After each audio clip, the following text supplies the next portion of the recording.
What's going on, guys? This is Fast Derek here for the MotOHIO Show, Moto number 8 of the MotOHIO Show here in the Everett 328 production studios. And as we always have, the one and only Grip It, Rip It, Kevin and I joining us here in the studio. How's it going, man? Thanks, Derek. Thanks.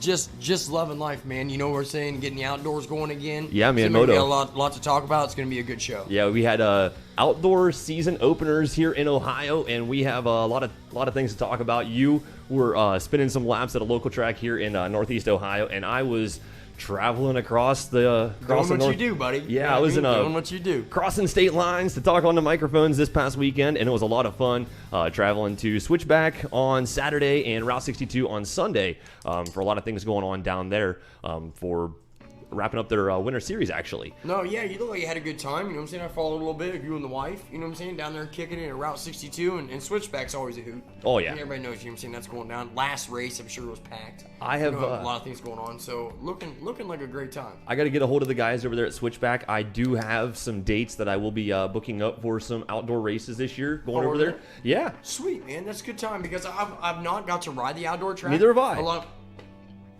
Boom. Boom. We're going to go ride and Switchback. Switchback outdoor. I'm excited. They've got some night races. They've got some day races. They're all on Saturdays, too, so they don't really conflict. Always Rich will be there taking pics, you know, and that's a great time. They've got a lot of Saturday events. They've even got some Saturday night races just before the battle races on Sundays that I'll be going out and announcing on Saturdays, and I'm planning on racing the battle races on Sundays, so making money, spending money. That's kind of the way it's going to be going this year. Running it. Absolutely. It should be a good time. I got to get some seat time in, absolutely. Yeah. I've made some commitments that I'm going to be sitting on the saddle this year, so I'm going to be joining you guys. Here it comes. 1-2 fizzy, and that 250 needs to be ringing a tune, man. Yep, I've got some dates that I've committed that I'm going to be sitting on the saddle. I may be out there for the season opener at Malvern. I will not be on the horn, but I will be there in spirit, whether it's on the saddle or just there hanging out for the day. My wife's planning on going on vacation, so I will. Let's ride some dirt bikes, man. I'll be holding down the fort, and because my wife's all about going to ride dirt bikes, so I mean, we're good there. We could have the Flow Visi booth and the MotOHIO Show, and just spread the word of Ohio motocross at the season opener at Malvern coming up in a couple weeks. I'm excited for that. You know, I mean, it seems like it's right around the corner, so you know, you guys get your bikes dialed in, you know, get her going on. My only excuse is an air filter and race gas. That's all I need, and I'll be riding. So I've got zero excuse. Well, once it gets started, that sun starts beaming on you, you'll be on the move. I'll be needing it. Yeah. We're going to work through the show backwards a little bit today. Before I get too far underway, this is going to be posted on YouTube probably tomorrow, but here in the Facebook Live, if you could, please give our show a like, drop us a comment, as it really does help us out. And if you guys are not subscribed to the MotOHIO Show, please do on Facebook. Yeah, helps out. Please give our show a like. It really does help us out as we are seeking some partnership and sponsorship opportunities in the very near future, and every little bit does help out. Anything so please to get it to spread farther. So you know, that's what'll help. You know, it'll get it to go a little bit farther. So that's excellent. Like I said, we are going to work through the show a little bit backwards today, as we do have our special guest is still on the way here. We were working out some technical difficulties. We were trying to get on the way at 6 o'clock today, but right. We're trying to be on at 6 o'clock every Tuesday. I'm trying to post to the MotOHIO Show page, the Everett 328 Productions page. This week's show brought to you by the folks, and this year's show's brought to you by the folks at Ohio MX Pit Bike Riders and the Pit Bike Doctor, helping us out for the year. So want to thank those guys for helping us out, and you know, trying to make sure we're posting onto their social media outlets. Well. Yeah. So just trying to make sure. A lot of buttons to hit, a lot of crossing T's and dotting I's and stuff. And I seen you over there. And I'm working on pages, I'm like, I don't even know. That looks like a technical computer page. So I don't even know what you got going on over there. Working on it. So our special guest, Ivan Bissett, is on the way. He is scheduled to be here right around the 7 o'clock hour. So whenever the dogs start barking in the studio, you'll know that we're going to have our special guest in the studio. But I'm checking out some Facebook comments, referring back to Garrett Emerson. Don't know. We might be at the Wapa Contender race in May. Might not be. I have to check my personal schedule to know if I'm available that weekend. So I've never been, but I've heard good things. You know what I mean, of the track and how it gets grooved up, and it's got a lot of good competition. So if it's Ohio, never like it's not an option. You know what I mean? Because we'll definitely. If it's Ohio motocross, we're gonna make a valiant attempt at experiencing it. Better believe it. So I'm there. District 11, District 12, it doesn't really matter. We're going to be... District 12. Get out of here. It hasn't been in anything for a while. But also looking back at some Facebook comments. Andy Taylor, high school friend. What's up, buddy? Man? Yeah.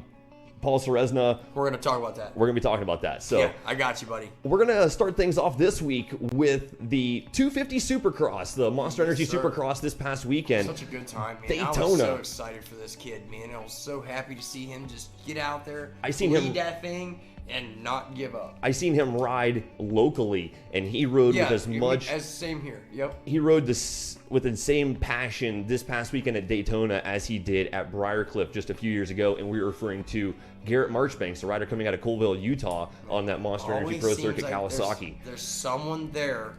He was the guy to beat. On a green or a blue bike in that 250 class to upset the spoiler of this guy is supposed to win or that guy's supposed to win. You know, because we got two Geico Hondas, two Geico Hondas that are the people that are, people are anticipating. Even the Husky with Hampshire, those are like the favorites supposedly right now, and Marchbanks comes out of nowhere. Because Jeremy Martin is the elusive Supercross title that will probably elude him for, I think, forever. I don't believe that he'll ever catch this title because I don't see the Troll Train is great outdoors. The Troll Train brothers, because you got it's Jeremy Martin and his brother Alex Martin. They're a little bit short of stature, but they can ride scooters. On the West Coast. Alex is on the West Coast? I believe so. Yeah, okay. But yeah, because he's riding the JGR Suzuki, I believe. That's right, out on the West Coast. The Troll Train, the brothers Martin, they like to ride the outdoors, and proven so, as we've seen Jeremy Martin win, I believe, 2 titles in the outdoors outdoor campaign. Right, he can smoke the gizzards on the braking bumps and the ruts.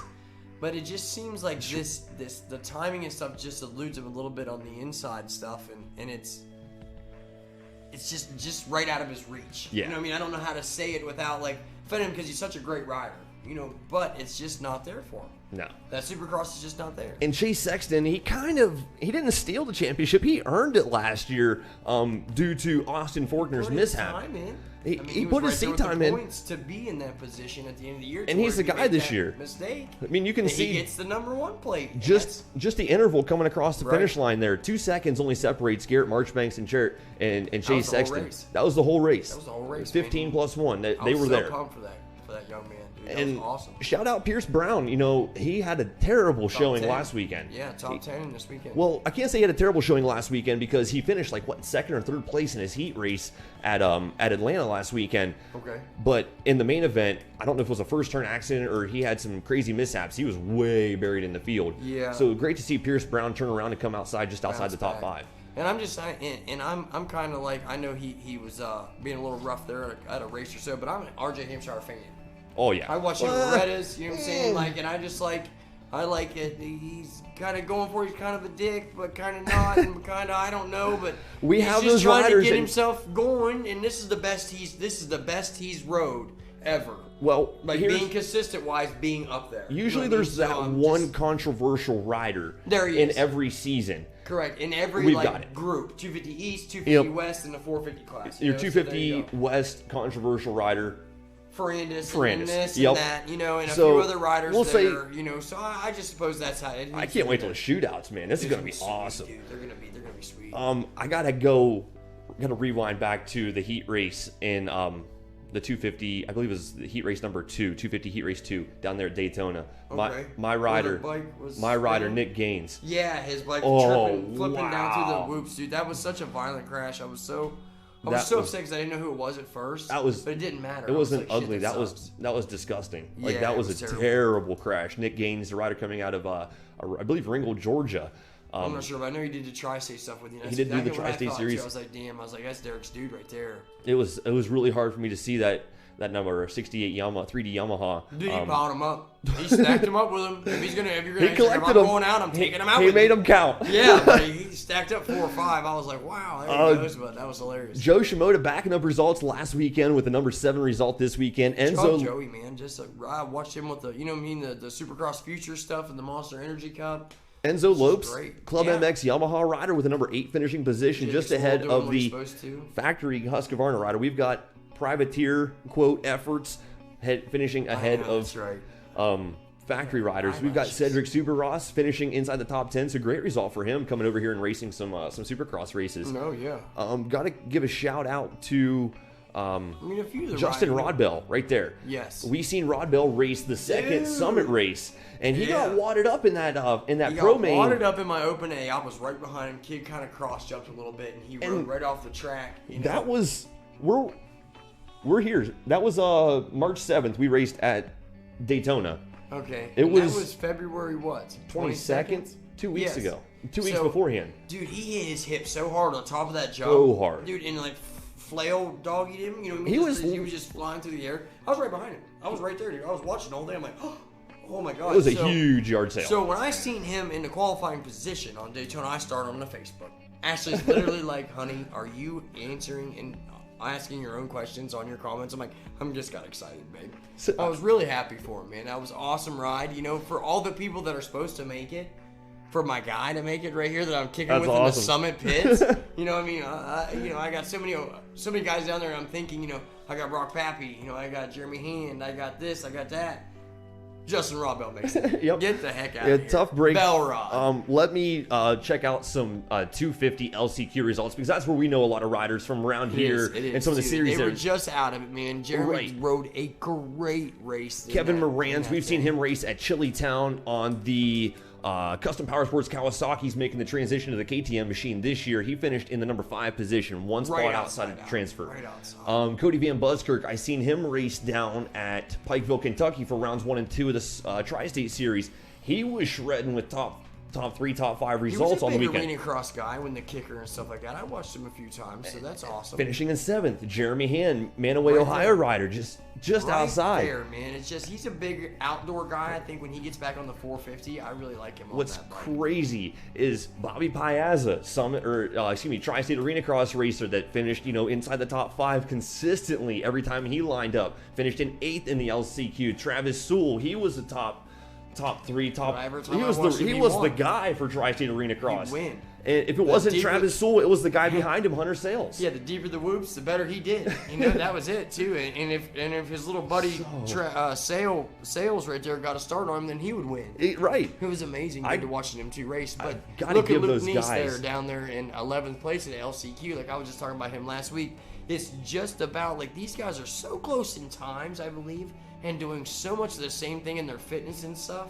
I'm thinking someone's gonna have to step out of the box and do something a little bit different here because they're all just real close. Look at the times here. Dude, it's crazy. We're all right on 11, top of each other. 12:04, 12:07, 13:6, 13:77, and 15. Okay, so maybe not a blanket, a king size comforter.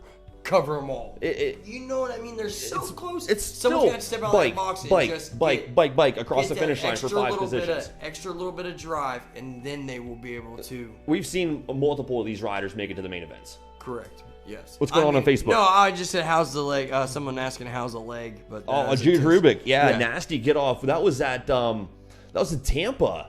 Supercross Futures race, I believe, that Jude Rubik got a nasty get off, broken femur, I think. So that was I seen some pictures on Facebook that was the number 111 that races local Malvern races. It just shreds on. He was pretty good on the 85 and super mini bikes, but once he made the transition on the 125, Jude Rubik, I watched it a few times. Yeah, he's very fast. So hopefully he'll up fast, buddy. Maybe post on here on the comments. I'll be able to see him just how everything's going, and how the surgery went, because I imagine that happened. I imagine there was a surgery. Yeah. So how all that went and how everything went, and I'll try to share for some people. Just keep us posted, buddy. Yeah. Let's relay over here to some 450 results. That's my guy. Our boy, the Eli Tomac ET3. Dude, I was so happy, man. Got it done such a great again. Race. Everybody's trying to talk about this or talk about that. Kenny never runs down. Eli can pass him this and that. Those are 2 great racers. Incredible racers. I mean, so that's all there is. Because I'll tell you what, Ken Roxon put on a hell of a little ride their last lap. Last lap and a half, dude. He come right after him. Committed. Tomac could feel it too. He was like, uh-oh. You could see the dog tuck his tail, and get Scooby Doo because you're like, uh-oh. He was like, I gotta go, and that's exactly how it went. And for a while there, I thought we were gonna see Cooper Webb. I thought we were gonna see Cooper Webb, chasing down Eli Tomac, nipping at Ken Roxon's rear fender to be a 3-way battle for the top position. But Eli and Kenny was on a different page. They were on another level. Really on another level that day, and they were really, really putting in consistent, good laps on a track that had deteriorated. Nothing bad to say about Justin Barsha, but when you're top 4 pull over a half a minute ahead of your 5th place rider, those guys are in a whole different dimension. No, yeah, absolutely, and that's how it. No harm to Justin Barcia. You can ride a bike better than I can ever think of wanting to ride a bike. So I mean, you can shred. No, I understand that. That's and I get it, you know, but that's. I mean, there's 20 seconds separating fourth from fifth. 20 seconds. For sure. I'm just happy with my board Plessinger, man. Oh, yeah. Rode so phenomenal. That was you know what I mean? He was ride. shredding there, man. And that's because, and I was like, oh, he was just mad because that's where he busted the heel up. Yep, I mean, a year ago. So, yeah, and then big, crazy rhythm sections that shot you to the moon. I was real happy with how Ricky Carmichael might have made it challenging and a few turn backs, you know, the S turns and stuff in it, but at least it didn't have those seriously big, like, dumbass jumps in them this year. Like, because that was just too much. Like, you can't have those guys going that high because then when you make a mistake, look at how quick he was done. He instantly knew it. He hauled off the side and was instantly take his boot off. Yeah. A rider that thinks maybe I can get back on the track or something They won't doesn't do that. He knew then, He knew it. you know, and everyone knew it, you know, because they were like, that was like some big quad in the middle there. I remember It was that crazy. year. It was huge. Yeah. See, Aaron Plessinger coming back for a sixth place finish, not only at the track that hurt you a year ago, but to be one of your best Supercross finishes to date. Great from the rider coming out of Hamilton, and Ohio. I'm just glad that, you know, my Kawasaki guy's got the red plate back by himself. Yep. That looks so good when he's red number 3. Shout out Jason Anderson. I'm telling you, man. El number. What after we get done talking about this race, I'm gonna flip over to the point standings because I still stand on my statement from earlier this season. He's gonna get it. That the number 21 Husky machine is going to be the highest finishing in the points of the KTM and Husqvarna machines in the 450 class. I really feel like he's the main rider there. You know, like on the KTM mean, even though the squad, Cooper you Webb- got, you know, this guy and that guy. Cooper Webb, your defending Supercross champion, I still think Jason Anderson can top him at the season end. I believe so. Just, yeah. I don't know why I believe that, see but I a just couple do. really, really good rides coming from Jason Anderson, and maybe even wins here Just still good this rides. year. You know, still this year to come, I believe he will Be catch a couple victories before it's all over. Working through the rest of the results, Dean Wilson, Looking solid normal? finish. Yeah, looking solid normal. finish in 7th. Malcolm Stewart, I mean, nothing bad to say about an 8th place finishing position, but I was hoping for a lot more from Malcolm from Mookie this year. Well, you know, Personally. I think he's just settled into his groove, and at least he's not taking like a path of we're always in the ambulance. I You mean, know, at least he's we've- staying consistent and keeping on up there. You're right. And I don't know when is it We've do said you it. flip that switch and you start riding over your head just that you can get better results. But you get lucky that you didn't crash yourself out, because if you crash, there's motorcycles at that speed, you're breaking something. You're getting hurt. You're gonna break an arm or something. So then that's taking you out, you know? You're either flopping over in a turn from just an goof up, right. or you're done. Or you're gonna smoke yourself. So that's why I'm saying maybe they're just trying to figure out when they're gonna pull that trigger and go There after is it. straight up 10 riders, 11 riders that can win in any given weekend here in the 450 Supercross. Like Right, if something right. happened to No, Tomac that's- and Ken Roxon, we could see Justin Hill winning his first ever Supercross. Absolutely. We We could see see Malcolm. it. We could see Malcolm. We could see Yeah. Brayton winning another Plessinger. Supercross. We could even see Vince Freeze with his great starts. I mean, holding every Davos ran a podium position for over 3/4 of the race the other night. I mean, you get know, it. so- There's right. anybody that can win. Correct. It's crazy. No, I'm totally with you. Right on that. there, shout out Mr. Ryan Sipes. Dude, he just does everything. He does everything. Flat love track, GNCC. A 2-digit number? Yeah. Still the holding a 450 2-digit number. class. And yeah, 450 Supercross finishing in 16th awesome, position. dude. Still holding on to some points to maybe get a 2-digit number next year. Yeah, And then maybe You're real close. a It 2-digit just- number next year. And the year next after. year and a year after that, he He the can just ride. KTM go-to all-around guy. We've That's seen exactly what the it is. brother Sipes, Justin Sipes, race at Malvern at the tail end of last year, racing the pit bike, the big pit bike race that we had at Malvern, and he was also shredding on a KX 125. Sweet. Like he was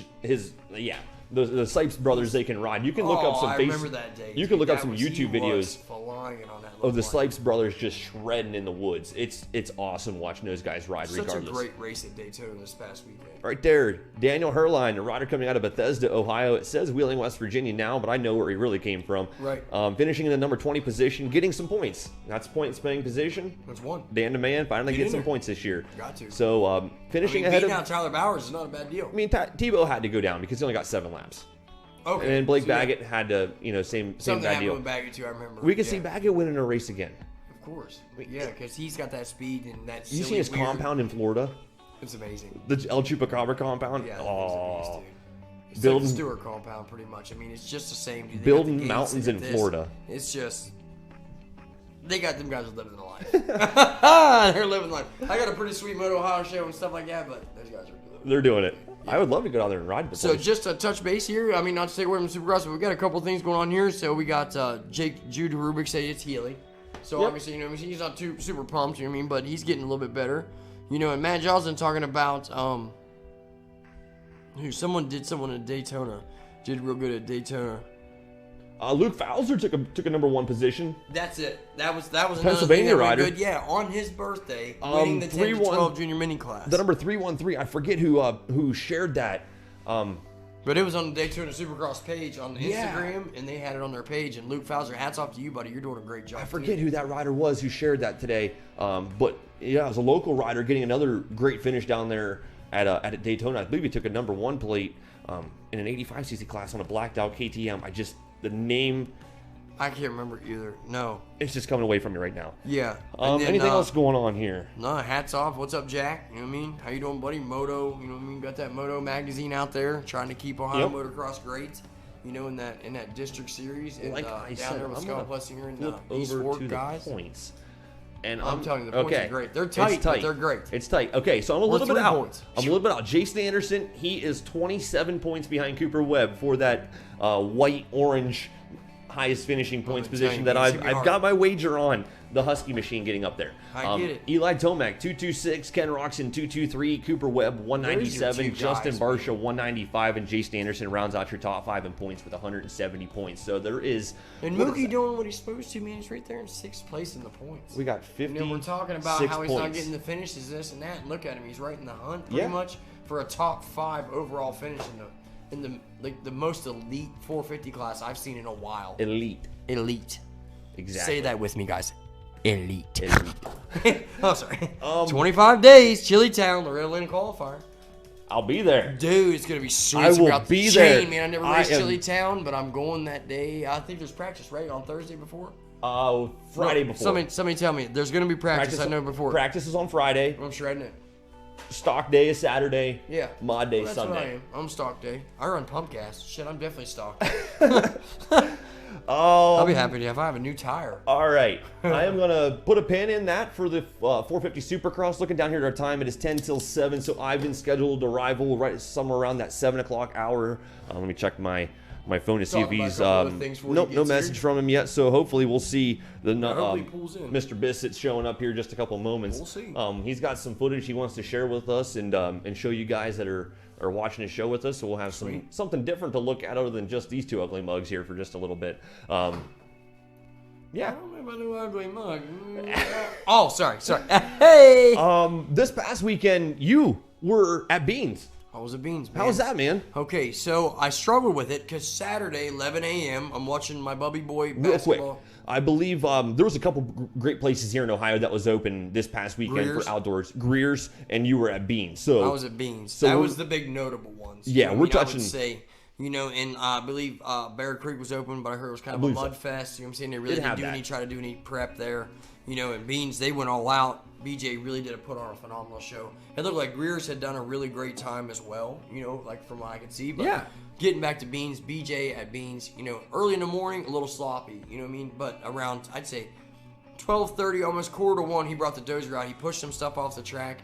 Wham, bam, thank you, man. We had a prime outdoor motocross session. We got some of the greats that was there. You got Carnell was there riding. You got Tanner Ritchie was riding the whole track on his 125, ruts and all, no water truck road, making it the whole way around, just putting in laps.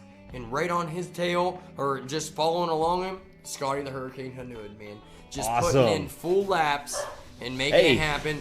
Ivan Bissett's here. We told you that when we hear the dogs go crazy, we know that our special guest is in the studio. So is here. I hope my wife will help out a little bit. Okay, excellent. So not to shortchange you, but Scotty's been working hard this year. The Hurricane's really been put in extra time. They did training with Clay, and then they did the training out there with Dave. So let's chill for a minute. Let's just chill for a minute. We're gonna turn the microphones off, turn the music back up, and we'll get Mr. Bissett sitting in here in just a second.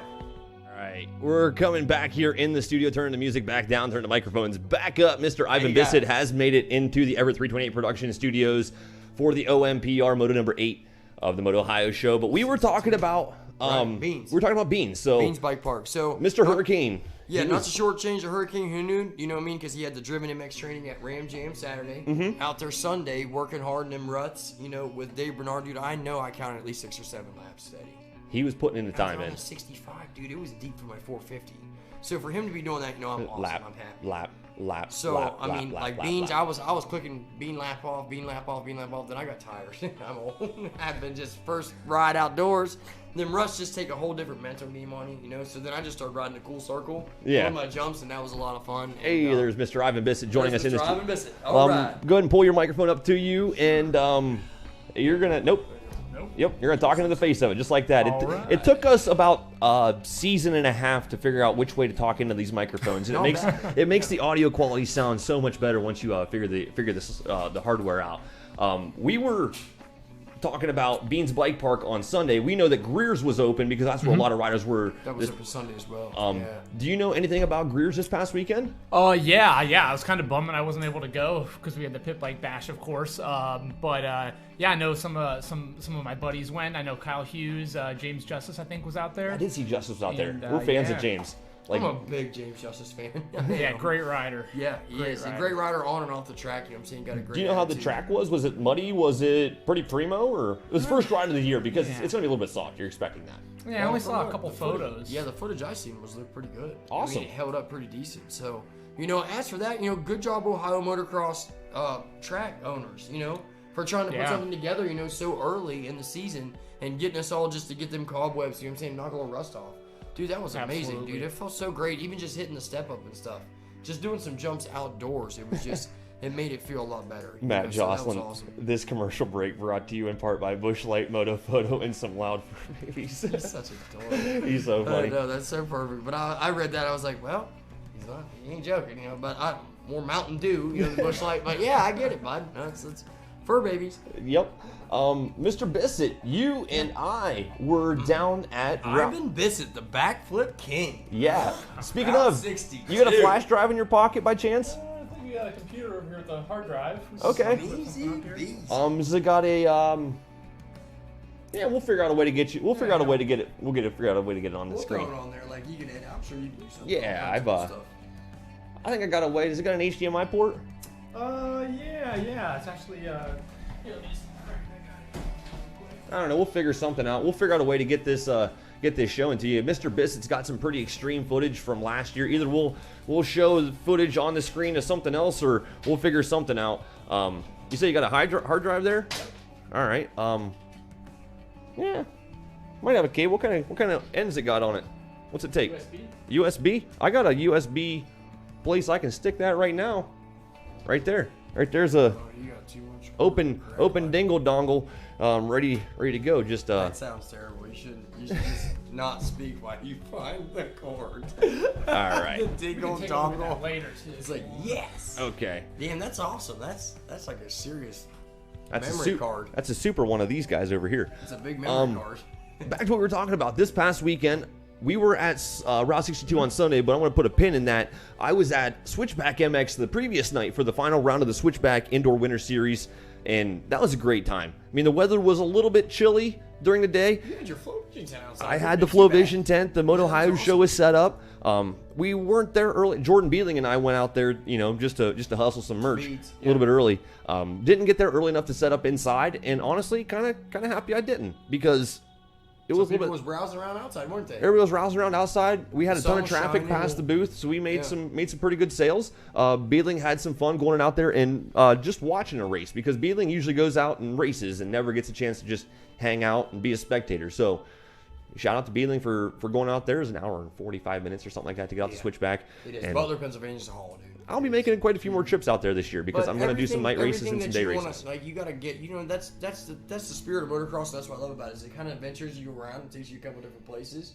You can meet all kinds of different people, and then you like them, you know what I mean? And you guys become friends, and you have a great time. Yeah, it's always good times. Yeah.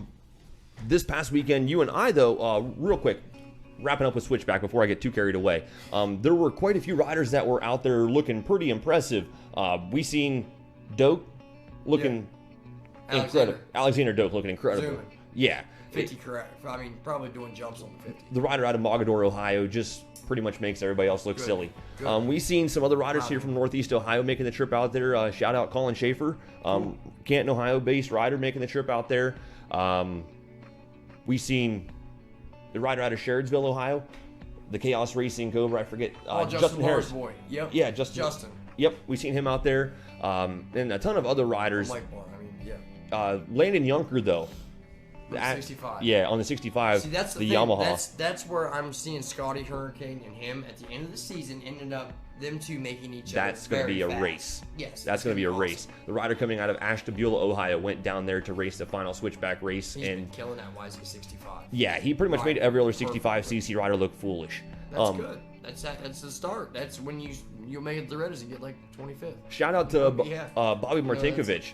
We've seen Bobby Martinkovich race at Summit, the second race of Summit. He may have been there at the first race of Summit. I don't know because I wasn't there. But we've seen him at the second Summit race, and I've seen him at quite a few switchback races, and he's had some pretty impressive results. He's a rider out of Pennsylvania that is on a KTM 85cc machine, and he's pretty impressive. So I'm looking for some great results from Martinkovich this year. Sweet. I think he's number 17. I love it when you say stuff like that because then I'll picture. You know what I mean? I'll be looking for him. He's a good rider. Yeah, then that's always fun to watch and watch the riders progress throughout the season. Yeah, that's always a great time. Where else was I? This past weekend, you and I though, Ivan, we were at Route 62 for the Pit Bike Bash. That was a great time. Good time. The turnout was a little bit lighter than I was anticipating and / hoping, but nonetheless, it was a great turnout. The track was killer. Yeah. The track was awesome. Lots of grip all day. Yeah. It was great. Because it wasn't, no frozen probably underneath you. It was getting a little bit of thawing going on and stuff like that. And I bet it was really prime in the afternoon. Jimmy did the doors work. Completely open in the afternoon. Yep. Both doors wide open. He had open practice afterward. And it was still good. I mean, 60 degrees Sunday. Yeah, he ripped it and watered it just right. I think it was the best I've ever, ridden. Oh, that's amazing. I've got some results from this winter series, and the one class that I really want to touch base on. I mean, I hope I have these results. They might still be in the van. I don't think I brought them in from the van. So. Oh, darn. Yep, my fault. They're in the van. Okay. Cameron Gooding, Bailey Lunsford. Those two riders were the two that were putting on the show in the pro class. So nonetheless, they're fine on the floor. Cameron Gooding was out there shredding on the custom built machine, and Bailey Lunsford was on the Thumpstar machine. Both of them making him talk. Showing the pictures that I seen, they were showing a few drain plugs. You weren't doing too bad either, Ivan. Oh man, for my first race, I'm not too disappointed, but it was hard to keep those guys keep contact with those guys. Now, is that bike you're riding? That's the 190? Yeah. So is it a 190? Yep, it's a 190, yeah. The 190 was a 140. Okay, you got the white plastics on it and stuff, don't you? Some people are confused because I have the 140 plastics from Jimmy's kids' bikes. Okay. So, yeah, it is a 190. I covered up the 140 sticker, so nobody thinks I'm trying to fool them. You're not sandbagging or anything. Exactly, man. And, gosh, I was really late to the game getting a pit bike this year, but, man, so much fun, and I wish I would have done it sooner. I'm looking into getting the pit bikes this year too. The pit bikes are getting great again. It caught my eye a little bit when I rode that one. Yeah. Oh yeah. Because I mean, I was in tennis shoes. And just a pair of jeans. If I got a little bit of, put my old Alpine Star Tech 1s or something on. I could see myself having some fun. And I think the 140 is actually, I'd say, a more fun bike to ride. It's you're really you're really holding it on, and you feel like you're really riding the bike. You're running harder. I really felt that at the end. I was really like, trying to hammer down. Yeah, and it's great racing. Because that night I fell in the first turn, and you guys were catching me. I'm like, oh, I don't want to get laps. So I just held her on. Shout out to Granny for cooking an awesome meal for everybody. Jimmy and the whole crew at Route 62 provided drinks for everybody all day, and they had food for everybody whenever when Granny got everything all whipped up and brought it in. I love her name. It's just Granny. Everything was delicious. She had pulled pork sandwiches, some green beans, potatoes. A place to eat. It was awesome. It was delicious. I'm scarfing plenty of food out of that eat stand. It's always tasty. Dude, I'm always there eating out of that place. I'm like, we ain't got to stop before we get to Route 62. We'll just eat at the eat stand because she's always got great something in a crock pot that's always delicious. MotOHIO Power Sports had a ton of giveaways this past weekend, so everybody went home to them. With something in their hands. Yeah. So it was an incredible race going out there this past weekend. I have a ton of Jimmy's races booked up for the upcoming season, and I'm hoping to race a lot of these pit bike races next year because pit bikes are getting great again. Oh, well, and maybe we might have a little pit bike just to do some zoom around. Zoom. That's it. Zoom.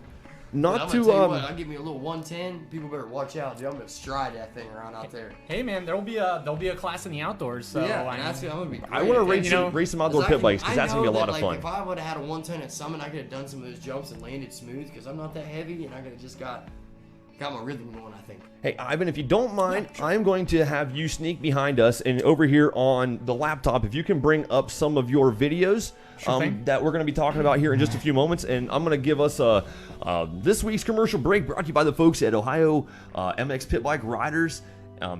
They're now able to build your own track. So get a hold of Sean Lowe, the pit bike doctor, and he has that's awesome. He has a dozer, skid steer, mini excavator, and a dump truck available for you guys to custom build a pit bike track in your backyard, or if any track, local track, wants to touch up their mini track for some upcoming pit bike races. The folks at Ohio MX Pit Bike Riders, Sean Lowe and the pit bike doctor, have the availability to do that. Does not. Here we go. We're fine without that. I'm just going to turn down this so nobody else can hear. But we still know what's going on the screen because it's airing right there on Facebook. So you're doing your thing. Also, July 4th, Sean Lowe, the pit bike doctor, is hoping to have 10,000 members on the Ohio MX Pit Bike Riders Facebook page. So get online, go to Facebook, go to Ohio MX Pit Bike Riders. Like the page, ask to join the page. You got to be, in the motocross industry to be a member of the page. You have to kind of be posting and be actively, kind of like participating in the page. And that's that's awesome what he's doing. And the Ohio MX Pit Bike Riders is planning on. I just seen him do that. I was just kidding. I was like, I don't even know what I know. I'm trying to keep it zoned out because I couldn't even speak. Everything started itching all at once. I was like, oh, I'm blocking out the screen that's in the corner of my eye. All got all fluffed up, dude. Damn, that was the OMPR is planning on giving away a pit bike if they reach that 10,000 members by July 4th. How cool it is. That is very cool of him, and that's awesome. Not only that, they are having a best clapped out bike giveaway on their page. Yeah. So go on their page, scroll down quite a bit. I'm sure Dustin Silvis or Sean Lowe will bump that post back up to the top. But they're looking for the best clapped out bike, and they have a Flow Vision goggles giveaway. I believe it's a $56 retail giveaway. So go on to OMPR's website on Facebook and scroll down to that post. Yep. If you have a clapped out pit bike, I got a clapped out TTR 90 in the garage I need to post a picture of, you can enter yourself pretty well. Everything is a clapped out. it's pretty well toast. I don't have the date of that written down right now, but it is at the end of the month, I believe. It's sometime towards the end of the month here in March. Sweet. Also going on at OMPR, for every $500 you spend at the Pit Bike Doctor, you get yourself one of these. You get yourself a free t-shirt for every $500 purchase from the OMPR. It's a Make Pit Bike Great Again t-shirt. And this is pretty much your last chance for the nicest pit bike giveaway. They are closing the submissions down for the nicest pit bikes March 12th, my birthday. And Sean Lowe will be doing that drawing the following day on the 13th. And the Pit Bike Doctor, Sean Lowe, he is your authorized dealer of Pitster Pro, YCF, Piranha, and a whole assortment of pit bike parts and accessories. So if you guys are racing the pit bikes this year, definitely give the folks at the Pit Bike Doctor and Dustin Silvis a call. No, for sure. Yeah, and you can find them here on Facebook and everything like that, so don't be afraid to reach out to those guys and get yourself started, man. Get out there and ride. Yeah. I am going to minimize. This is a good video, Ivan. So this will be the first attempt. So it's kind of leading up to this. I'm not going to play it. I'm just going to rewind it, okay? And leave it at that and minimize it, because we're gonna get to that in a minute. I never met you until Route 62. A couple of years ago, I found out that you were the gate guy at Route 62. I'm like, Ivan Bissett, this guy can make a 252 smoke talk. Who is this guy? Never seen him before. Never really recollected seeing you before. Yeah. And I heard over the weekend that your mom's from Salt Lake City. So you've got you're from all over. Yeah, well, I'm Ohio native, so I didn't have much of an amateur career. That's kind of why I was racing at Sunset Ramblers back in the day with me and my brother. Ames, Justice, man, that place was a powerhouse at the time. I never rode there. I never did either, but I just remember hearing about it. Yep. It was sweet, man. I mean, everyone went. It was incredible, and that's like they're over there. You know what I mean? Yeah, we were over here. We were over there, and you guys were there. Guys. Yeah, it's like I stuck around the New Philly area with Beans, Crow Canyon, Broken Spokes. Scenic Highlands wasn't too far away. Western Reserve was 45 minutes to an hour away from the New Philly area. So yeah, we kind of stuck over to here, and you guys stuck over there. Yeah, that's why I don't know you. Yeah. I think I only made it to Malvern a couple times when I was younger, and besides that, it was Smith Road, Sunset Ramblers. Once or twice I made it to Scenic Highlands, and really that was about it. Let's rewind. How old are you right now? I'm 29 now. So you and I are the same age. Okay. When's your birthday? July 2nd. So. Okay, so you're a little bit younger than me. So you're the youngest one in the room right now. Kevo here, he's the vet rider. Throwing him under the bus. Vet 30, buddy. Come on up and get some bullets. I'll be riding some Vet 30 action. Come on through. 4 days. Get 250 bark, 4 days Vet 30 action for this guy. So we're the same age, so we grew up racing pretty much the same classes at the same time. Did you have any? What was your first bike ever? Oh, I mean, I just like everyone else, I was riding the PW50, for the first bike. And, I really, I rode, probably amateur racing up till I was probably, 16 years old, I'd say. And, I was just graduating to a 125, which was oddly enough a KX 125, the same bike I backflipped. Same bike? Yep. Not quite the same exact bike, but... similar. Identical, nearly. Yeah, this guy's so a KX I rider, too. I love my Cowboys. Oh, yeah, I mean, I don't know. There's something about an older two-stroke, especially. Fender, and I'm a happy guy. That's my pointer, dude. It's been a green fender out there my whole life. Yep. Yeah, so I guess around 16 years old, that's when I kind of, later into high school and then into college, got out of motocross. Just wasn't like financially feasible or with school feasible, and so I started riding BMX. And I did BMX freestyle for 6 years. Competed throughout Ohio. Okay, here's a little side question. In your experience in motocross and BMX, which one's the more dangerous one? Oh man, it's because BMX, it seems like there's a harder impact on the BMX parks because you have asphalt and plywood and the what are they the copings are pipe. Oh yeah. You don't want to catch your head on the coping. No, that would smart. No, and it's I'd have to say that they're dangerous, I guess, in their own ways. With BMX, I felt like I was always breaking feet, breaking fingers, busting open knees. Nothing too bad. Oh, of course. I mean, if you weren't wearing pads, you're crazy. But I feel like I went as far as I kind of wanted to go in that. Because you get to a point and you're just you're hucking these tricks so hard, and there's a lot of risk and very little reward. And I feel like motocross over that you have this ability, you've got this suspension, and you've got the weight of the bike. Believe it or not, it helps kind of keep you a little more stable. But when things go bad on a dirt bike, they tend to go pretty bad. That's like we were talking earlier in the show, that these pro riders that we have right now, when they go down, they're not just going down. They just don't fall over. They're they hit the dirt. Wham! They're going to the hospital. They're going in. They're going for a trip in the bus, regardless. They're either flop. We've all graduated to that, and once you're like, where Tomac capitalized at the Supercross race this past weekend was Ken Roxon's. That's the easiest wreck you're going to have in a Supercross race. Ken Roxon just on that off camber, little tip over on top of a tough block. Yeah, that was the easiest crash you're ever going to have in a Supercross race. Right. Sure was. So that's where Tomac was able to capitalize. So it's either that kind of crash, or we've seen a crazy yard sale in that in the sand section. I forget who that rider was that just landed in and just got swallowed immediately. Over the bars hard. I forget which that rider that was. Yeah, and Tomac, when a couple years ago when he had his dual shoulder separation, that was at Colorado, wasn't it? Colorado, yeah, and it's everything's going so right, and then suddenly just reach him by right, and that guy was 5-0 on the outdoor season. Yep, so he was on his way to a Carmichael season. He was. But rewinding back to you, man.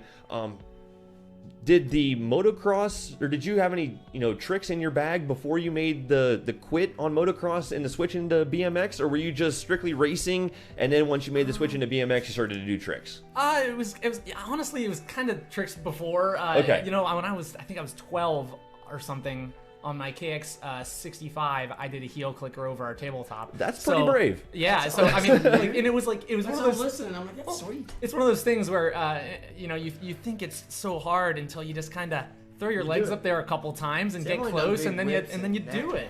Whips and knack-knacks or something. I have about zero flexibility, so I think that if I was to try to do something, my commitment to making my heels click would pull my hands off the handlebars, and it would just be all downhill from there. Yeah. You do a tear off on a pretty big jump. No, I think I have a big one, but I do a tear off. They tend to hurt at the beginning of the season a little bit. Yeah, I bet. Did you have any, notable races back in your amateur days?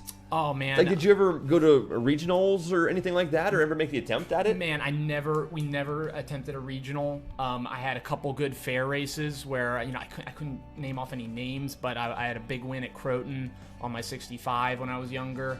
It's a bunch of fast guys, and the minis would go back in the day. Oh yeah, they really were a fast class. I know what you're talking about. And getting back to Galleon, James Justice and I, granted he's I think a couple years younger than me. He just turned 25. Okay, yeah. So, but man, back in the day, he was the guy that I was battling with. The guy. He was the guy. He still was the guy. Man, I remember. You guys talked about how his mom's at the track a lot. I remembered his parents being there, and I just remember that he and I would even go at it in practice. Granted, the guy's, he's a whole class above me now. But man, it was really cool. My brother, I believe, was battling a little bit with Ames. I think Ames. He was riding a Suzuki, FNS bike. FNS, and he was Suzuki ripping. Bike. So he was kind of also kind of graduating to a class of his own at that point. And it's like I was talking earlier in the show, Dan Herline, rider that made it in the 450 Supercross with the final transfer position. I grew up riding with him. He was in the early portion of the 85 class when I was at the end portion of the 85 class, and he was just incredible to watch. Yeah. Oh yeah. Like he was wicked fast. Him and Kurt Gasky were the two riders. Kurt was fast too. 991. 991. Yeah. That kid could ride. Yeah, he was a good rider. I'm pretty sure that he was on a Cobra 50 when I was riding in my heyday. I'm pretty sure that Dan and Kurt were living together or hanging out down in Florida, training together. That's sweet. When Kurt's a registered nurse now. Cool. Wow. That's awesome. Yeah. But back to you, Ivan. So no really, notable, qualifiers or regionals or anything like that. Just having fun on local races. Yeah, I've always, we did a lot of practicing. Just, it was always practice, and it's a lot of bang for your buck. Like I said, I think back in the day, money wasn't super tight, but to the point where we'd go out and ride, either the local track at Galleon, which was only 30 minutes away.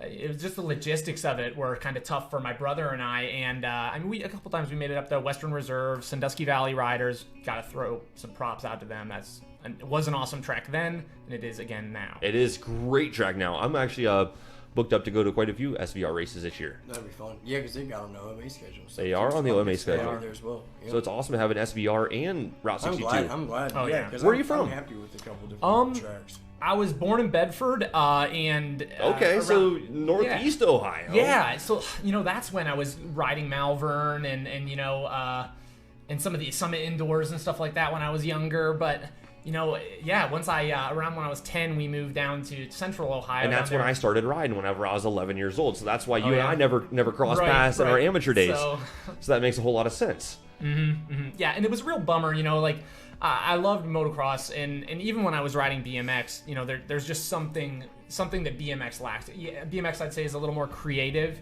The tricks are really fun, and the progression is really fun. But with motocross, there's a feeling. The dirt, the leaning, the ruts. Man, I just really feel like it's the whole shebang. So once I got into it, it's actually a series of unfortunate events how I got my first legitimate dirt bike. My dad's house burnt down, and with the insurance money, my dad was able to get my sister and I, legitimate bikes. So that's how, it started off for me. For every negative, there's a positive, It guys. was a great positive, and when I was 11 years old, when that happened, and as terrible of a circumstance as it was, it's turned into be the best thing in my life. Hey, man. Yeah, it's crazy how fate works like that, Right. I can't think. I want to. Yeah, you got me, Meister. You got me once. Well, I might as well finish it. He's got 10 of them. He's got to get 10 of them on me for one show, and he'll get a free pair of goggles. So I want to thank you again, Ivan, for coming here into the studio. I know it was a long trip out here, and we've already talked about it. Bike here. Dude. Yeah, that's commitment, man. It's gonna be a chilly on the way home. What did you ride here? I've got a sport touring motorcycle. It's a BMW R1200 RS. It's a pretty good mile burner. I can also handle the twisties pretty well. So okay, I have an FZ6, and it's a nice upright touring bike. It's a great bike. Great bike. We should go ride. Would you want to go ride after this? Yeah, that's awesome. It's actually not supposed to rain anymore today, but I've got some business calls to make after we get done with the show. But yeah, I mean, I'm gonna be riding to the track now, and we can spin some laps afterward. Heck yeah. I've got some races on my schedule. I'm getting booked up this year. Yep. What are you planning to do this year, Ivan? Yeah, I am definitely doing the whole Route 62 series. Still working for Jimmy I'm dropping Dunn? the gate out there, trying to help out however I can. I mean, that'll be fun. Jimmy's putting in a huge effort out there, and he really does, just like any track, rely on volunteers to kind of help share that load. So. Yeah, man, he's been busting his butt, and so I'm gonna go out there and do that. The plan is to do. I'm thinking we're gonna be at Malvern quite a bit this year. Awesome, man. Yeah. It's time to make a return there. You and I both, man. It's gonna be all of us. The track's gotten so good, dude. That's what I've heard. This is getting exciting so now. good, I got butterflies whenever I got the. It seems like everybody is considering it the negative thing. I'm not gonna be at Malvern announcing this year, but to me it's a positive thing because I want to race now. I want to go and have we some get to have fun and go ride and race, and you guys get to see why Derek loves to do both. I just got the butterflies again, just like I did and whenever. The gate's gonna drop right meow. Just right meow. Oh man. Oh, I cannot wait, man. Even more so now. Appreciate you, sir. Let's get this going. Even more so now that I got another one of my good friends here down on the line, racing some local races. That's awesome. Fun, thanks, man. Just raising my spirits even more, seeing that we're gonna have another guy down here. Because racing plus 25, you're gonna make the plus 30 jump whenever the birthday happens, or you're gonna run the 25 class all year. I don't know. I'm definitely gonna be running the 2-stroke class. Okay. That's a given. And maybe we'll go up there if we can figure out some stuff with the pit bike, make it a little better, go up there and try and bang some bars with those guys. I've got a handful of bikes that I can ride and 2 handfuls of classes. So it just depends on what I'm feeling that night. I can race the 125, the 2-stroke class, the plus 25 class, the plus 30 class, the B classes, the C. I can race anything. Pit bike classes just depends on who wants me to race what class, what we're going to sign up for that weekend. Dude, you're getting a hell of a collection out there, Derek. It's going to be a good summer. Because I'm not chasing points. I'm chasing fun this year. That's right, and that's great. And we've got a ton of my wife raced her first race this past weekend. I'm chasing points and titles and all kinds of good stuff. So it's a fun year for me, and hopefully progression year into maybe a chase race or chase next year for me personally. Yeah. So what are some goals of yours? I know we just talked about some races that you're doing, but do you have any racing goals or anything like that along in your future, man? Man, so you're getting late in your career a little bit. Oh, easy. No. I'm playing it pretty loose at this point. I've had a history of slapping my head off the ground, so that's one thing I can't be doing. Try not to do that no more. Buddy. Yeah. It really makes you groggy for a couple days now. For me, it's like months at a time now. When I did this, I wasn't right for a couple days. Yeah. The collarbone was almost feeling better, from the surgery and everything, and I'm still like woozy. Yeah, man. I mean, those injuries are, I think the importance of taking time to recover from those injuries is, becoming known more and more in all sports. And I'm, my head is also my job. I'm an engineer during the daytime. Okay, I was going to be one of my other questions. That's awesome. So it's when you can't think clearly, when you can't process like concussions, tend to leave you unable to do. Mechanical engineer? Mechanical, yeah. Okay. Yeah. So I work for a company that designs conveyors and machinery for the tire industry. So awesome. Yeah, pretty cool. I haven't got any free tires yet, but you do a lot of CAD work then? Oh yeah, I live in Autodesk Inventor and other So I'm a trained surveyor when I went to college for 5.5 years so I spent a lot of CAD in the civil 3D department. Oh cool. So you're in more of the mechanical department. So I like to still keep my skills fresh because CAD's something you're never going to lose because everybody's going to be designing. I believe computers are here forever. They're never going nowhere. You can still hand draft something, but CAD's a good skill to have, and I'm never. Yeah. And I mean, I've even, with my education, I've even been able to design certain parts for my bike. I've got a couple little goodies that are on my Piranha that are prototype parts for making it a little better. So, well, maybe That's I'll That's awesome. maybe I'll show some more of that stuff in the future. We'll see. It's pretty cool. It really helps with maintaining your motorcycle, the whole 9 yards. So. Yeah. Right.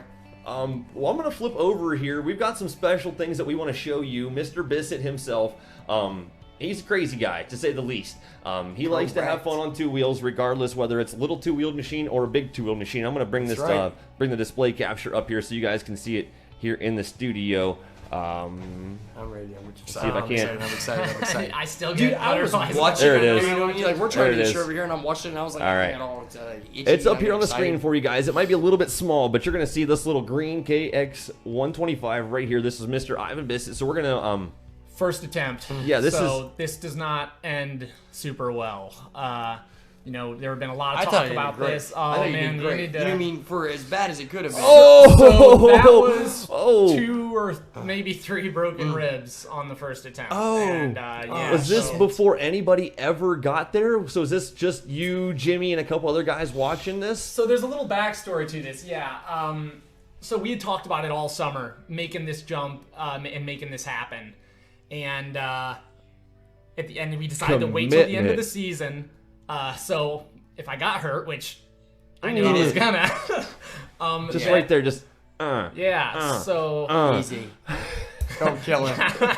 it's still it doesn't get any better. Ow! No, it does get better because the bike didn't hit you. Yeah. And you just rolled away from that. You get up, you try and shake it off. You're like, oh, I'm fine. And about 5 seconds later, I take a nice and sit there for, it took a while.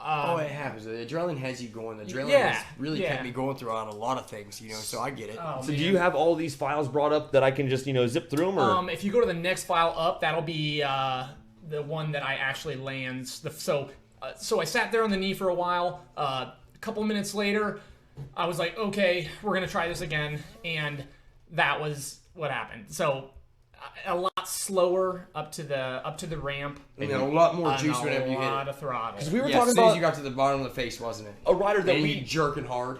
Like you're just pulling your handlebars off, don't you? You feel like it? Well, yeah, you're definitely pulling. Most of it is getting your head around and getting yourself looking. Did you ever do the backflip on a bicycle? Yeah, so I was in BMX. I could do the flips and the flares, and I could even do like backflip no-handers and. So we have a rider from Northeast Ohio that does a backflip at Rays quite frequently, Zach Peters. Oh yeah, and I think up there. I believe you'll be able to do this too. Yeah, and we're trying to figure out a way to get him to do this. Yeah, I'm gonna be honest. I don't recommend trying on the big bike like I did. Try on a big bike? Absolutely. I mean, because they work so well. Right. I mean, that's fine. I mean, look at that, dude. Yeah, and so second attempt. Yeah, I'll tell you that felt great. Great job, man. Great job, man. Awesome. That's just hats off, a little slow mo, dude.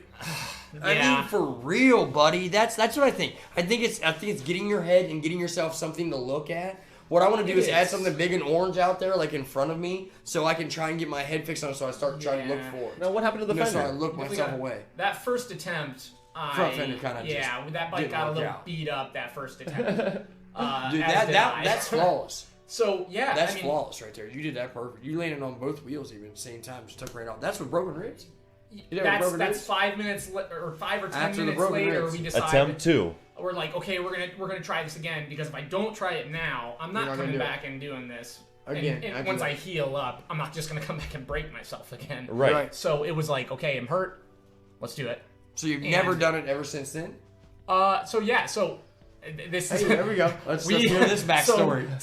There's like this rule that I adopted in BMX, and it's you don't have a trick until you land it 3 times in a row. There we go. So I like it. So we go. I land that. I'm super pumped, and I literally rode right back by everyone, screaming. I recall it so vividly. I even started like. For like a 1/10 of a second, like I started like crying as I'm rolling back to the takeoff, and then like I'm fine again, and then I'm like, okay, here we go again, game face. And if we can pull up that other video, I landed a second one right after that. Do you have the recording of it? Yep, there was a bit of a panic rev in this one, so there's the then after I landed a second one, we were going for that number 3. That. Okay, was it all in the same video that you recorded that you had? No, this is just a short one. This is the successful one. This is attempt 2, and you might not. Yep. Okay, you don't have. It might be hidden in there somewhere, but anyway, so got 2 in, got a little too excited, and that's what happens on the 3rd. Smacked my head, got a mild concussion. It was just the sideways action, right? Yeah. When I hit, you can see. Did you catch your toe on the handlebar? Is that why you were a little bit flaily there? It looks like. I can't even it tell. Looks like, your left. Yeah, your right foot got caught on the handlebar, and that's why you got a little bit twisted. And at that then, point, you're getting whiplash, right? Yep. Bam, right there. I don't even want to look at that. Yeah. That's how. I don't even want to look at that. Yeah, it was. I'm gonna especially with how easy I can cuss. It was, that was the one thing we were trying not to do. Right. And then so, at that point, we're kind of hurt on both ends, body and head, and then we decide that, and there is the final. So I said, I'm gonna do one more. That one was your best one yet. No, the first one you did I'd say the first one was probably the best. He got a foot down on this one. It was. I just knew that. Yeah, you're right. After hitting my head, the first one was flawless, dude. Both wheels touched down at the same time, everything, dude. I'm just one of those guys where I have to come off of a successful one if I'm gonna wait a day and come into it. Well, cold, not only that, but to stop for the I mean? evening. You know what I mean? Like, man, let me just try to lightweight nail this. You know what I mean? And then we'll be done for the night. I didn't have that. I'm not for you ending guys. it on a crash. Last, I understand what you're saying there. Okay, I get let me see if I can't bring that back up for you guys. Because it gets annoying. It gets annoying because you're just like, man, I just feel like I should have done more. I should have tried harder. This would be the one that. This was Mr. Bissett's third. Yeah, completed. Third completed. So little dab of the foot right there. So 3 out of 5 on the day, with some pretty good injuries, and I think what a lot of people don't know is that I went into that Route 62 final race. I let Kyle Hughes actually ride my KX 125 in the 125 shootout, and I was super bummed, man, because I felt good on that bike. I felt like I could have been up there. So I let Kyle Hughes ride the bike because I had broken ribs and a concussion, and I knew that I was going to go out there and do that after the race, and if I hit the ground, I was not going to be getting up. You were going to be getting up very quickly. Ambulance speed. Hurt. You already hurt near ambulance speed again. That's what I'm saying, dude. You can't do that. I guess you're killing me here, bud. You know what I mean? Slow down. You got to let her heal first. I promise. Speaking of let her heal, you're going out there and riding on me, release from the doctor with a broken collarbone. I had steel with me, though. When they moved the steel and a butter knife and 9 drywall screws. Yeah, but the broken ribs, man, you got to let that chill, though. The ribs are a bad situation. They're really sore. Oh, dude. They're becoming a weakness. Yeah. But yeah, we had teased that I'd be doing one for that last race, and I wasn't about to back out, and just tried to calm myself down. I think that's really the key. Going slow up to the takeoff, not going too fast and getting antsy. Because then it bucks you too much, I think. One attempt, you need the successful. Rip. Perfect. It was better than any of the previous, and I rode away the happiest guy in the world. That's right. No, I believe it, dude, because that's an achievement. That's a good check off the bucket list. Yeah. I did a backflip. I'm coming back here. That's where it's at. To Facebook, giving a shout out. Cameron Gooding, what's up? Yo, Cameron. Anything else going on here? Derek Steele saying Sunset Ramblers. I was bored there. I was on the board there. Ah, nice. Kevin Ray, he was one of our flaggers here at Malvern. What's up? What's going on? Nick Wright, Broken Spokes. Haven't heard that track since he was a kid. That was 2 miles away from my house. So Broken Spokes was my local track. Corey Litchfield saying he witnessed the backflip. Molly Marsh, this is one of my sister's friends from high school, saying they show rock. So thank you very much. Thank you. It's great to get the non-moto community, applauding. Just involved a little bit, right? Awesome. I mean, they like extreme sports. Who doesn't? You know, I mean, that's it. That's how it goes. And Chucky, we're going to touch on that in just a minute. Yeah. Anything else going on in Ivan's world? I mean, it seems like you just got here and we're kind of wrapping things up already, but I don't. We talked a lot before you got here on the show, and looking down here, we're an hour and 14 minutes into the show. So we're about showtime, and we had about 5 minutes leading up to whenever the music started playing. we touched on the final Route 62 pit bike series. Unfortunately, I forgot to grab those results in my van, and I'm not running back out there to get them. So, yeah, I know a couple of the results. I know Caden took, I believe, the youth class. Caden Walton. Awesome. So yeah, he was pretty good in that. Yeah, like you said, Cameron took the win right in the money class. I believe. Yeah, if he didn't take the win, he was right up there close. I believe he did win, though. Yeah, I know. Yeah, at least in that final moto, and because I was chasing those guys in third, so I got a third in money. Arden Briggs. Good job, man. Yeah, it felt good. That's good. That's a good ride because both those guys are really solid. It's a good start. I mean, Bailey Lunsford's a youthful B class all star. Yeah, so Bailey's not slow. He comes from Wadsworth, Ohio. Oh, okay. And Cameron, he's Sycamore, Ohio-based rider from SVR that can just shred. Yeah, man, I love racing with Cameron. He's clean, fun, and fast. Yeah. What more can you ask for in riding with somebody? Absolutely. He and I had a great battle at SVR this year, man, going at it on YZ 252 strokes, man. I'm talking 2 motos of just all out. It was great. I'm telling you, Kevin, this dude can make a 250 bark. That's awesome. Well, no, if he's saying he's doing like that, I believe every minute of it. No, yeah, I bet. It'd be a great time to watch you this year, dude. You're gonna love Malvern then. Yeah, I'd love to ride. I can't wait till Derek gets his 252 stroke. Wife's got a bundle. I'm gonna have a great time on it. My wife's a bundler, so if you guys like to buy some stuff on the side and you don't want to go shopping, my wife does some bundling and she does post some stuff on Facebook Marketplace. But real quick, give our show a like, drop us a comment, give us a like on Facebook, and subscribe on YouTube when I do get it posted on there. Hopefully I can get it posted on there because I did forget to hit the record button for the show, so hopefully I can get it off Facebook Live somehow, some way. We make mistakes. I'm still working out the technical bugs for it, but we did get it on Facebook, so I do know that. That is kind of the important one because that reaches the most people.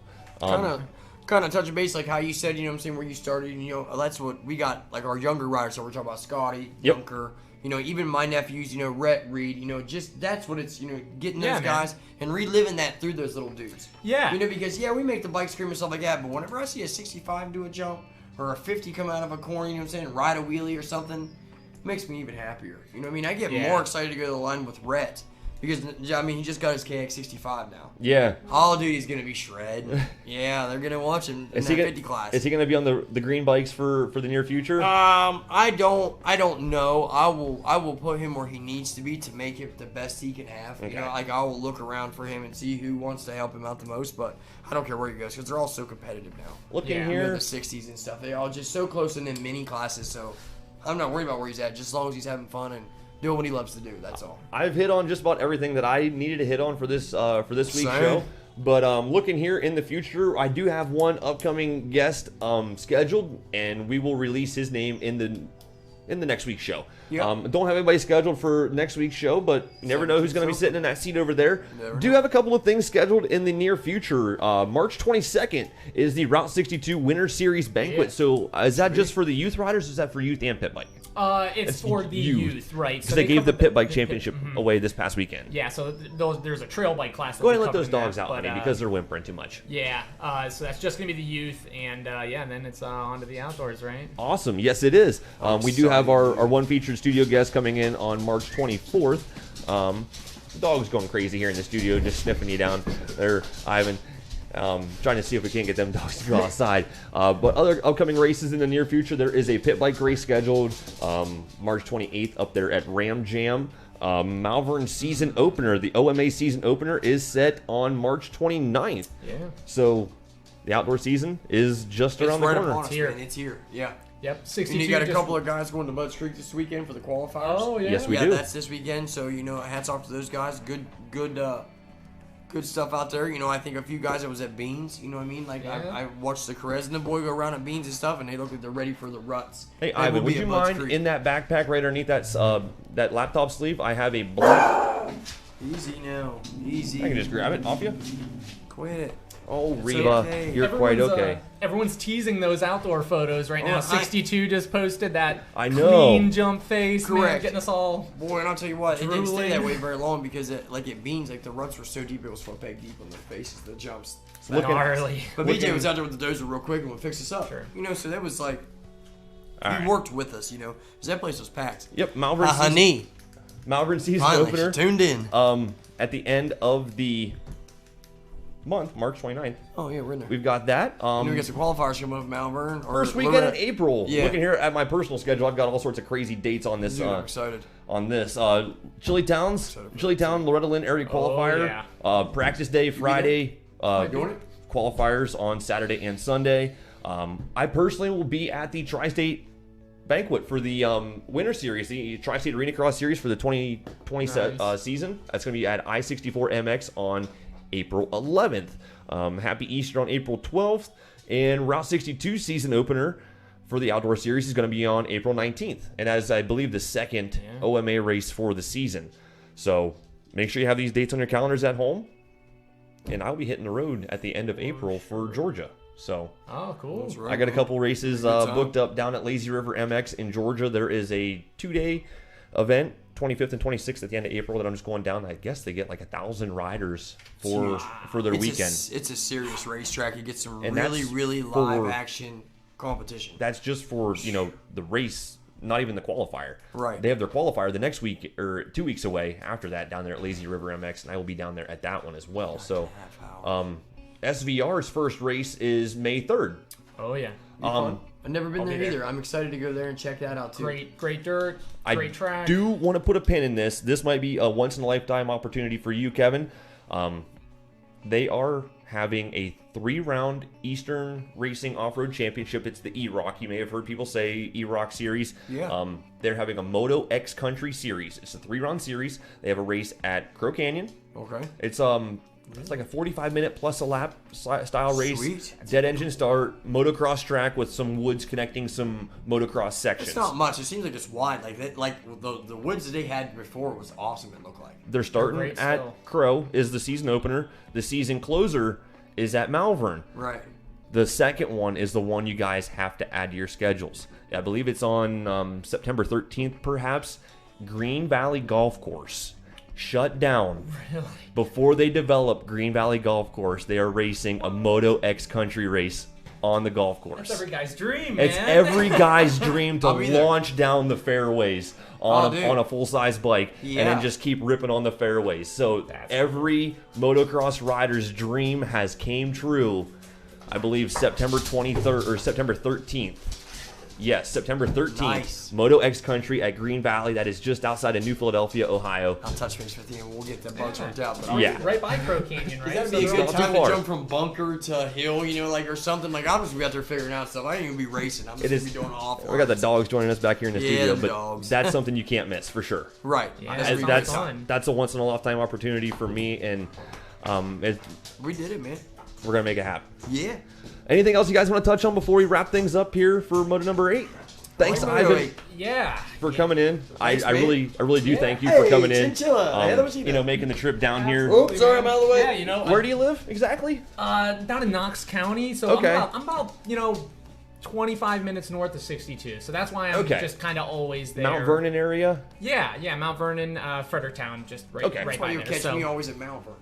Yeah, it roughs up. It's a good competition. It's a great race facility. Yeah. It's run professionally. It gets the racing done, and I love it, man. It's I love racing. I love racing. Man, shout out to all the tracks in Ohio. Really, it's really coming around and putting forth the effort, and really stepping their game up. I mean, there's a lot of them doing it. It's a hotbed. It really is. There's so many great tracks, great dirt.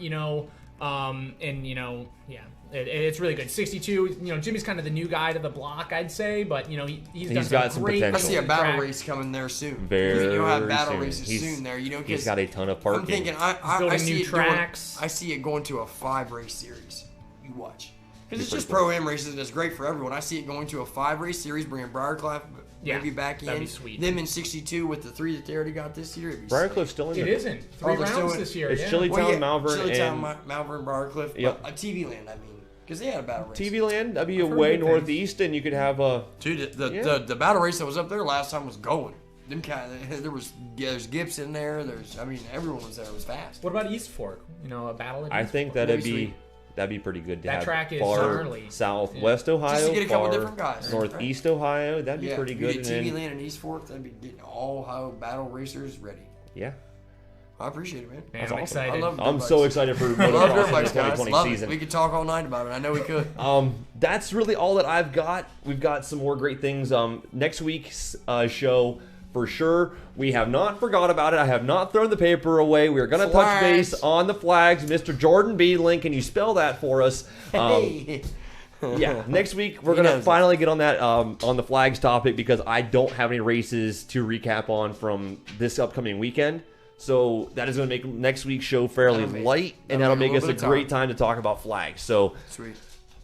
Thanks once again, Ivan, for making the trip down here for Moto number 8 of the MotOHIO show here in the Everett 328 Production Studios. Anything else you want to say? Any sponsors you want to thank? Because there's a lot of people helping you out, getting you to the races each and every weekend. Yeah, I wouldn't say I have any, crazy real sponsorships or anything like that, but I do want to give a couple shout outs. There's people supporting you. Yeah. First off, with Jimmy at 62, as much as I volunteer there, he really helps me out a lot too. He burnt all that gas building that backflip jump just for me, man. I can't thank him enough. I love riding there, and it's getting better all the time. It's awesome. Huge shout out to Cody at MotOHIO. Man, I've been pestering that guy so much in the last weeks, trying to get the Piranha set up for me and to feel really comfortable on it. And he's been a great resource and a great source of knowledge for tricking it out. Another shout out to Travis and the Queen at SRS, man. I just dropped my forks off to him. He's working his magic, and I'm always asking for him next day. The pit bike forks or the big bike forks? The big bike forks. Okay. Now the pit bike forks are coming. They're one of my complaints about the Piranha is the rear shock and the fork as well. Get it addressed. Travis is going to work his magic, and he did wonders with my already amazing YZ suspension, the Triple S. Yeah, that's the stuff to have. Man, I got a YZ250 build that I'm putting. That's a steel frame YZ250 that I'm putting the SSS suspension on. It's going to be a pretty cool bike. Yeah, you can't go wrong with that fork, and that chassis will handle great too. So, and that's gonna be awesome. I'm building up a KX that might do something similar. So we'll have to compare some builds here in the future. Who all do you want to anybody else you want to thank, Ivan? Oh, mom and dad, of course. My brother, he's kind of a good resource for me whenever it comes to suspension as well. Let's see. That's I think that's about it. A couple people, the Watt family, they kind of carted me around to a couple races last year, and so that I really want to thank them. Man. Anyone lets you jump in and go with. That's what I love. Derek always helping me out. Taking me down to Provision 10. Heck yeah, man. And it's nice. It's all about. That's what it's always about. I do want to give a huge shout out. There are a ton of Moto families out there. A couple of weeks ago, my stepdaughter, she grew out of her boots and she was racing her first race, and we didn't know it until we went down there and she was putting her boots on to go out there on the racetrack. And there was a nice motocross family that donated a pair of boots, and before we left the racetrack, we donated her boots to another rider that was growing into them. So pay it forward. That's what it's always about, is just spreading the moto love. I also have to give a huge shout out to one of my old coworkers, Johnny, for hooking us up here in the Everett 328 Production Studios with a couple of these awesome Asus monitors that I'm going to be having for an upcoming PC build, for an upcoming studio PC, to make this video quality on your Facebook stream a hell of a lot better. Yeah, cool. That's sweet. Yep. So I've currently topped out all of the potential from my laptop, and I need to invest in some more higher performance hardware. So right. Shout out to a couple of my friends for helping me out on that. Absolutely. Anything else you want to add, Kevin? That's about all I got today, guys. I mean, we'll be back again next week, heavy and strong. Yep, we got some flags to talk about. We're going to have some good riding going on this weekend. I'm going to do some good riding this weekend. Hats off and thanks to everybody getting me out here. Pro Action Northern Ohio, Ground Guys of Canton, 6XMX, you, Flow Vision, just everybody that's helping. It really helps. I'm going to break the news right now. I am officially your newest parts guy at Action Extreme Sports. He is, guys. So, congratulations and hats off to Derek going down there and grabbing himself up some stuff at the AES. If you guys give him a call, he'll talk to you. If you guys are needing parts for a KTM, Husqvarna, we can get them pretty much. We may have a lot of those parts in stock down there at AES. And even if you ride anything done to your bike, man, get on over the guys service departments, second to none. And if you need a Yamaha, Honda, they really help out Retnet, Suzuki, if they need Kawasaki part, you can get any part down there at AES, and we can get any aftermarket part pretty much next day. Yep. Sweet. That's sweet, So man. Congrats, Derek. I'm Good stoked job, to be buddy. down there. It's a different it's a great experience and some flexibility to keep doing what I love, and that's being behind the microphone and motocross. Dirt bikes. Yep. Thanks, Jeff, for making it happen for me and Chuck down there at AES. That's all we've got for Moto number 8 of the MotOHIO show. Thanks again, Ivan. Yeah. Thanks, Thanks, Kevin, Thanks for having me. For always being here, and make sure you Appreciate guys join us next week for Moto number 9 of the MotOHIO show. Vlog. You always gotta vlog.